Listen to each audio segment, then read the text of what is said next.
नमस्कार, आप देख रहे हैं नेक्स्ट 9 न्यूज। मैं तुषार आपके साथ।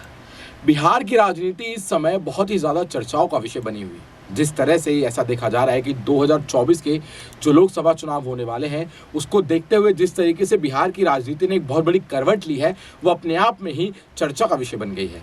आप लोग जानते ही होंगे किस तरीके से संतोष मांझी ने अभी कुछ दिनों पहले ही नीतीश कुमार की कैबिनेट से जो है वो इस्तीफा दिया और उन्होंने कहा कि अब हम अपनी पार्टी की एक अलग राह जो है वो चलेंगे।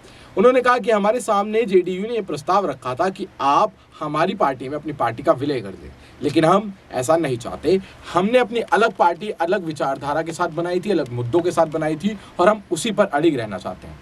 और इसी को लेकर नीतीश कुमार से भी जब सवाल किया गया तो उन्होंने भी बोला कि हाँ, हमने ये प्रस्ताव उनके सामने रखा था कि वो अपनी पार्टी का हमारी पार्टी में विलय कर ले, क्योंकि हमें ऐसा शक था कि आने वाले जो महागठबंधन की बात हो रही है उसमें अगर ये रहते हैं तो ये बीजेपी के मुखबर की तरह काम कर सकते हैं। यानी कि मीटिंग में, महागठबंधन की मीटिंग में जो भी बातें होंगी वो यहाँ से वहाँ जा सकती है। ये एक बहुत बड़ा आरोप जो है वो संतोष मांझी और उनकी पार्टी पर नीतीश कुमार ने लगाया था और साथ ही ये भी कहा था कि हम तो चाहते थे कि वो हमारे साथ रहें, हमारे साथ गठबंधन में रहे ताकि हम मिलकर लड़ें, लेकिन वो नहीं चाहते थे, इसलिए वो चले गए और वो भूल गए कि किस तरीके से मैंने 2014 में अपना पद त्याग कर, लोगों की ना मानकर जीतन राम मांझी को जो है बिहार का मुख्यमंत्री पद दिया था। वो सभी बातों को भूल गए।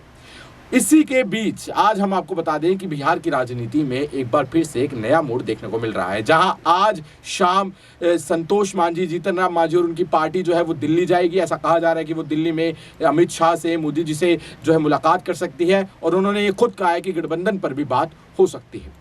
लेकिन वहीं बिहार से तेजस्वी यादव का एक बहुत बड़ा बयान सामने आया है, जिसमें उन्होंने भारतीय जनता पार्टी पर कटाक्ष किया है और सीधे ही आरोप लगाए हैं। धर्म को लेकर आरोप लगाए हैं, इतिहास को लेकर आरोप लगाए हैं। उन्होंने कहा है कि भारतीय जनता पार्टी का तो काम ही है इतिहास बदलना और नाम बदलना। वो सिर्फ इतिहास और नाम बदलना जानती है, जिसमें काफी पैसा खर्च होता है, लेकिन वो रोजगार जनरेट करना नहीं जानती, वो महंगाई को कम करना नहीं जानती। और भी उन्होंने कई सारे जो भारतीय जनता पार्टी पर है वो आरोप लगाए और ये कहा कि इस बार का जो महागठबंधन होने वाला है, वो महागठबंधन जब मैदान में उतरेगा तो भारतीय जनता पार्टी का जो सुपड़ा है वो साफ हो सकता है। क्या कहा तेजस्वी यादव ने अपने इंटरव्यू में, चलिए आपको सुनाते हैं।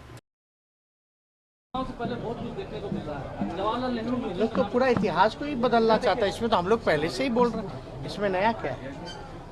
ये लोग काम से मतलब नहीं है, इनको हम बता न रहे हैं। आरएसएस का अपना एजेंडा है, उसको संविधान की जगह पे लागू करना चाहते हैं।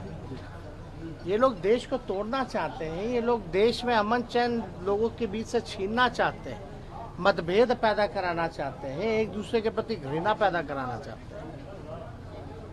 और ये देश की खूबसूरती है डाइवर्सिटी,